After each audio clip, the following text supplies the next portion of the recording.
अजीब दुनिया में एक एतराज चलता है, अजी मौलवी बन गया दहशतगर्द बन जाएगा, लड़ाई फसाद करेगा। मैंने कहा ऐसा कुछ भी नहीं है। मुझे बताएं ये जो कश्मीर गंदकोट का एरिया है पूरे पाकिस्तान में किस वजह से मशहूर है?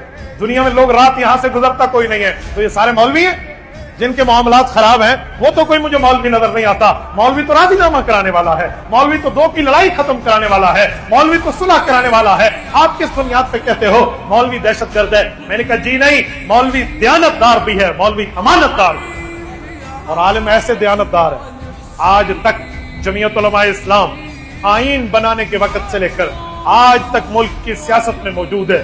आप मुझे एक मौका दिखाएं कभी जमीयत उलमा इस्लाम पर 1 रुपए की करप्शन का इल्जाम लगाओ, 1 टेडी करप्शन का इल्जाम लगाओ, 1 रुपए की 2 नंबरी का इल्जाम लगाओ, ऐसा कुछ भी नहीं है। उसके बावजूद मैं जुमला समझाने के लिए कहता हूं, ये एतराज करते हैं आलिम पे, आलिम ने ऐसा किया, ऐसा नहीं। जी नहीं, बल्कि आलिम वो है जब उसको दीन की ताकत मिली है उसने ऐसा किरदार अदा किया है जैसा किरदार दीन के लिए अदा करने का हक है।